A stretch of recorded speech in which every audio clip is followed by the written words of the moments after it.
Audio Jungle.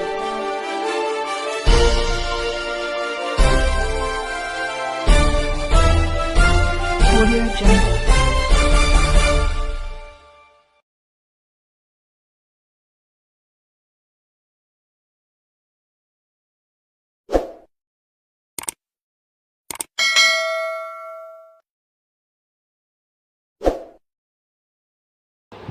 दोस्तों नमस्कार। Nexon news के खास बुलेटिन में आपका स्वागत है। दोस्तों यूपी की राजनीति में अभी एक दिन दो दिन मामला शांत रहता है, फिर तेज़ी से उफान पे आ जाता है।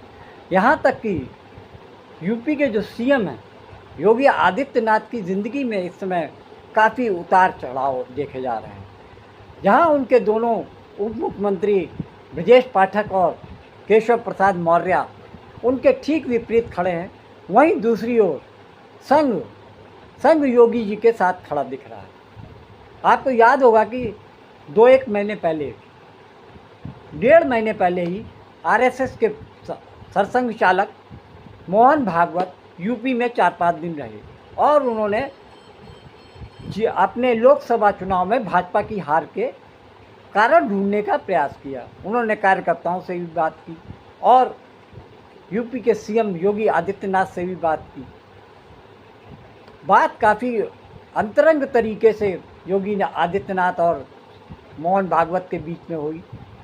ये माना जा रहा था कि बीजेपी जिस मोड़ पर चल रही है, जिस राह पे चल रही है, वो संघ को भी ठीक नहीं लग रहा। उनको ये समझ में आ रहा है कि आने वाले समय में हमें नेतृत्व के लिए एक नया नायक चुनना पड़ेगा। रिजल्ट आने के कुछ दिन बाद मोहन भागवत ने 2-3 वक्तव्य जारी किए। उसमें प्रधानमंत्री मोदी और अमित शाह की मनमानी को उन्होंने ख़ास तौर से उभारते हुए कहा कि ये देश के लिए ठीक नहीं है। विपक्षी नेताओं के प्रति जो सरकार का रवैया है उसको लेकर भी उन्होंने उनकी प्रधानमंत्री मोदी और अमित शाह की काफ़ी शीशा लेदर की फजीहत की, जिसको लेकर पूरे समाज में, पूरे देश की राजनीति में एक मैसेज गया कि संघ जो कि बीजेपी के ठीक पीछे खड़ा होता है, एक तरीके से मात्र संगठन है, अब वो भी बीजेपी की राजनीति से परेशान है। लेकिन दिलचस्प बात यह है, आज जो हालात बीजेपी के हुए हैं, प्रधानमंत्री मोदी और अमित शाह जिस राह पे चल रहे हैं, उसके पीछे पटकथा लिखने वाली आरएसएस ही है। क्योंकि आरएसएस ही वर्ण विभेद करती है। हिंदू मुस्लिम और ख़ास तौर से हिंदुओं में जो जातिगत समस्याएं हैं वो सब आरएसएस की देन है। आरएसएस ही कहता है कि ब्राह्मण का बेटा ब्राह्मण और शूद्र का बेटा शूद्र ही रहेगा। कर्म वो चाहे कर ले, लेकिन जाति अगर उसकी शूद्र है तो उसके साथ वही व्यवहार किया जाएगा जो कि शूद्र के साथ होता है। इस तरीके से आरएसएस आज जो भली बनने की कोशिश कर रही है, उसके पीछे उसने तब नहीं आवाज़ उठाई जब 700 से 800 किसान धरना दे रहे थे दिल्ली के पास और 800 किसान मर जाते हैं। उस समय आरएसएस ने कोई आवाज़ नहीं उठाई।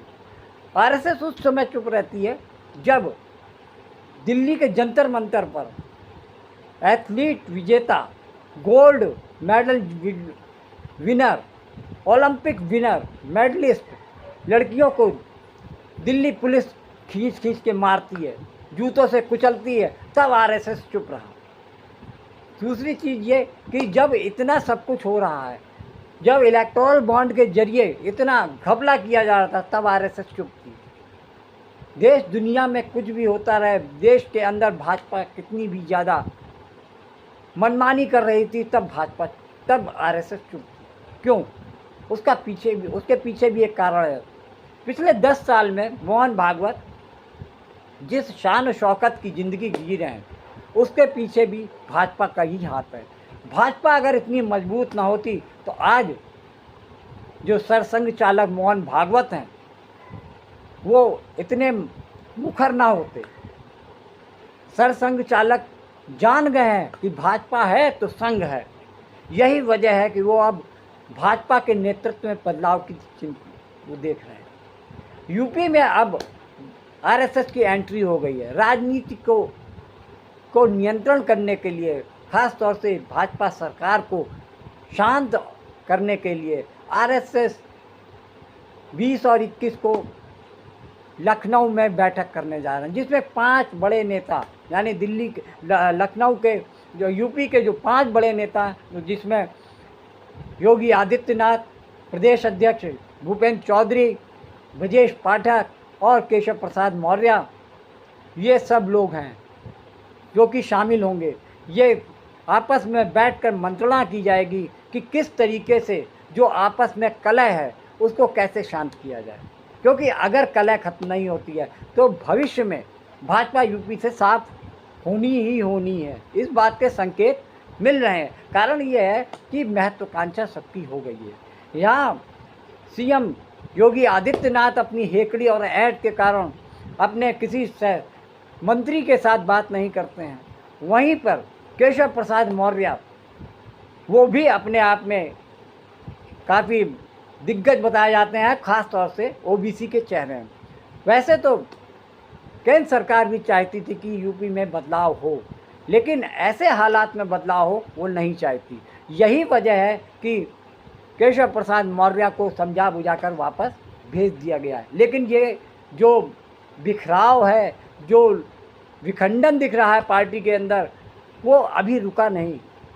और ताज़ा खबर तो ये है कि यूपी सरकार में राज्य मंत्री दर्जा पाई सोनम किन्नर ने भी राज्य में जो अव्यवस्था फैली हुई है, अफसरों की मनमानी चल रही है, उसको देखते हुए अपना इस्तीफ़ा दे दिया है और कहा कि यहाँ पर अफसरों की ही सुनी जाती है, किसी नेता या मंत्री की बात सुनने के लिए भी किसी के पास कोई समय नहीं है। वो योगी आदित्यनाथ के बारे में ज़्यादा कुछ नहीं कहते, बस इतना कहती हैं कि सब कुछ योगी आदित्यनाथ की नज़रों में है। न जाने किस कारण वो एक्शन लेने में घबराते हैं। ये बात सोनम किन्नर ने अपने एक टीवी इंटरव्यू में सबके सामने कही, ऑन रिकॉर्ड कही। इसके अलावा बलिया के जौनपुर के जो विधायक हैं रमेश चंद्र मिश्रा, उन्होंने भी साफ कह दिया कि अगर हालात नहीं सुधरे या नेतृत्व ने दखलंदाजी नहीं की तो प्रदेश में भाजपा का सुपड़ा साफ हो जाएगा। 2027 छोड़िए, 10 में ही रिजल्ट पता चल जाएगा कि 10 सीट पर ही आपको पता चल जाएगा कितनी मजबूत है भाजपा। ये तो हालात हैं। बहुत वरिष्ठ नेता भाजपा के हैं, मोती सिंह, और पूर्व में मंत्री रह चुके हैं। उन्होंने तो ये कह दिया है कि प्रदेश के किसी भी थाने या चौकी में बिना रिश्वत दिए काम नहीं होता है, यानी हर चीज़ के लिए आपको पैसा तो देना ही पड़ेगा। और ये प्रशासनिक अफसरों की नज़र में है, सरकार की नज़र में है। इसी तरीके से एमएलसी देवेंद्र प्रताप सिंह ने भी ये कहा कि देखिए, सरकार का रवैया ठीक नहीं है, योगी आदित्यनाथ का कंट्रोल अब प्रशासन से कमज़ोर होता जा रहा है। उन्होंने ये भी कहा कि जो ज़बरदस्ती प्राइमरी टीचर्स के ऊपर ऑनलाइन अटेंडेंस के बारे में मुद्दा बनाया गया है, उसको भी एक बार फिर से विचार करना पड़ेगा। संजय निषाद जो कि पार्टी में सरकार में मंत्री हैं, उन्होंने भी कहा कि जो बुलडोज़र का जो आपने डर जनता में बैठा दिया है, उनके घर तोड़ने में टाइम नहीं लगाते हैं अफसर। क्या जिनका घर टूटेगा, क्या वो वोट देने के लिए भाजपा को तैयार होंगे? इस तरीके से ओम प्रकाश राजभर भी, जो कि योगी जी के पुराने दुश्मन क्या कहें, राजनीतिक प्रतिद्वंदी हैं, उन्होंने भी कई बार तंज कसे हैं। और पिछले विधानसभा में तो उनको ये तक कह दिया था कि इनको मैं राम मंदिर के आगे भीख मंगवाऊंगा। और उस पर तुर्रा ये कि वो आज योगी कैबिनेट में मंत्री हैं। ये हालात हैं, मतलब आधे से ज़्यादा कैबिनेट मंत्री और नेता अफसर दिल्ली से गवर्न होते हैं, यानी कि यहाँ कहने भर के सीएम योगी आदित्यनाथ पूरे प्रदेश के हैं। लेकिन कुछ लोगों को छोड़ दीजिए तो शायद 80% लोग दिल्ली से गवर्न होते हैं। दिल्ली से गवर्न होने का मतलब अमित शाह द्वारा सबको नियंत्रित किया जाता है। याद करिए, इसी मुहर्रम के समय में सड़कें खाली हो जाती थी, सूनी हो जाती थी। आज मुहर्रम आयोजित हो रहा है, इसका पता भी नहीं लग रहा है। ताजिया के नाम पर घर तोड़े जाते थे, पीपल के पेड़ काटे जाते थे, सड़कों के तार हटाए जाते थे, पुल तोड़ दिए जाते थे। आज कहा जाता है किसी गरीब की झोपड़ी नहीं हटेगी। आज कहा जाता है कोई तार नहीं हटेगा। आज कहा जाता है कि सरकार नियम बनाएगी, पर्व और त्योहार मनाना है तो इन नियमों के अंतर्गत मनाओ और नहीं तो अपने घर में बैठ जाओ। ये मनमानापन नहीं चल सकता है। और विधि का शासन कैसे होना चाहिए, सुशासन कैसे होना चाहिए, यह भारतीय जनता पार्टी की सरकार। 20 और 21 जुलाई की दिन आरएसएस के 5 बड़े नेता जो कि लखनऊ में जाकर 5 प्रदेश के नेताओं से बैठकर मंत्रणा करेंगे और एक दूसरे की समस्याओं को सुनकर शायद समाधान निकालने की कोशिश करें। यही भाजपा के लिए भी शुभ रहेगा। कारण ये है कि भाजपा 10 उपचुनाव में, विधानसभा उपचुनाव को लेकर काफ़ी संजीदा है, जिस पे उसकी साख भी निर्भर कर रही है।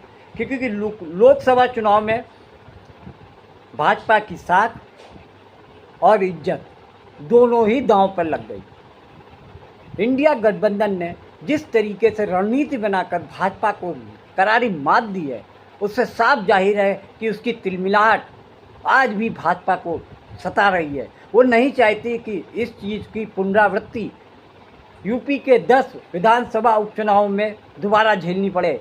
और ये पूरा प्रयास किया जा रहा है कि आरएसएस और भाजपा के नेता मिलकर अपनी पुरानी रंजिशें भूलकर पार्टी के लिए एक साथ खड़े हो जाए और किसी न किसी तरीके से आने वाले उपचुनाव में भाजपा को भारी सफलता दिलाए।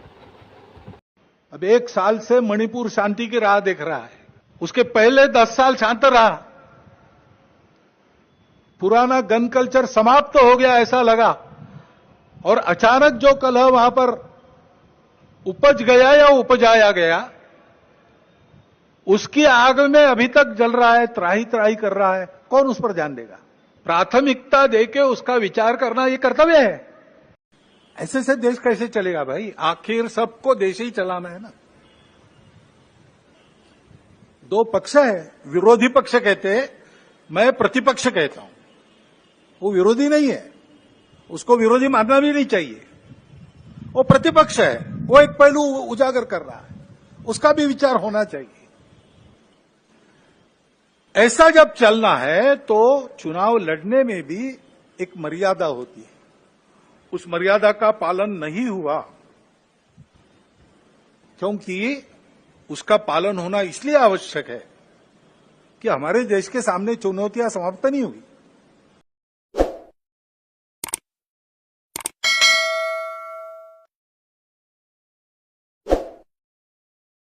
ये संविधान बचाने का भी चुनाव है, और ये संविधान है जो हमें सम्मान दिलाता है। यही संविधान है जो हमारे हक अधिकार की रक्षा करता है। यही संविधान है जो हमारी संजीवनी है। और ये भी आप लोग जान गए होंगे कि इधर जो देखने को मिल रहा है कि बीजेपी और बीएसपी ने अंदर ही अंदर हाथ मिला रखे हैं। इसलिए सावधान हो कि नहीं हो सावधान आप लोग। इसलिए जहां हम अपने लोगों से सहयोग और समर्थन मांग रहे हैं, वहीं अपने हम बहुजन समाज के लोगों से भी अपील करना चाहते हैं कि ये चुनाव बाबा साहब भीमराव अम्बेडकर जी के संविधान को बचाने का है। इसलिए हमारा इंडिया गठबंधन का साथ दीजिए, सहयोग कीजिए, जिससे आने वाले समय में हम लोग बाबा साहब भीमराव अम्बेडकर जी का संविधान बचा सकें। ये याद दिलाते हैं कि वो मुझसे बहुत सीनियर है। भाई, इसमें क्या विवाद है? आप सीनियर है, इसलिए आपके सम्मान में मैंने कभी कोई कमी नहीं छोड़ी है। आप सीनियर है दल बदलने में, आप सीनियर है नए नए दलों से गठबंधन करने में, आप सीनियर है अपने खुद के ससुर की पीठ में छुरा भोंकने में, अरे आप सीनियर है एक चुनाव के बाद दूसरे चुनाव में हारने में, एक चुनाव के बाद दूसरे चुनाव में हारने में, और मैं तो उसमें सीनियर हूं नहीं। आप सीनियर। भाई कुशीनगर वालों, मुझे बताओ 85,000 करोड़ का सहारा का घपला किसके समय में हुआ? जोर से बोलो, किसके समय में हुआ? किसने लोगों को लूटने दिया? अरे अखिलेश बाबू, आपकी पार्टी सहारा के फंड से चलती थी। सहारा की लूट आपने चलने दी। नरेंद्र मोदी ने तो रिफंड देने की शुरुआत की है। मैं आज सभी सहारा वालों को बताकर जाता हूं, तीनों कोऑपरेटिव का रिफंड चालू हो गया है और 3 प्राइवेट लिमिटेड कंपनी है, इसका केस सुप्रीम कोर्ट में है, मगर 3.5 करोड़ लोगों को 85,000 करोड़ रुपया पाई पाई हम वापिस करेंगे, ये हमारा गारंटी है।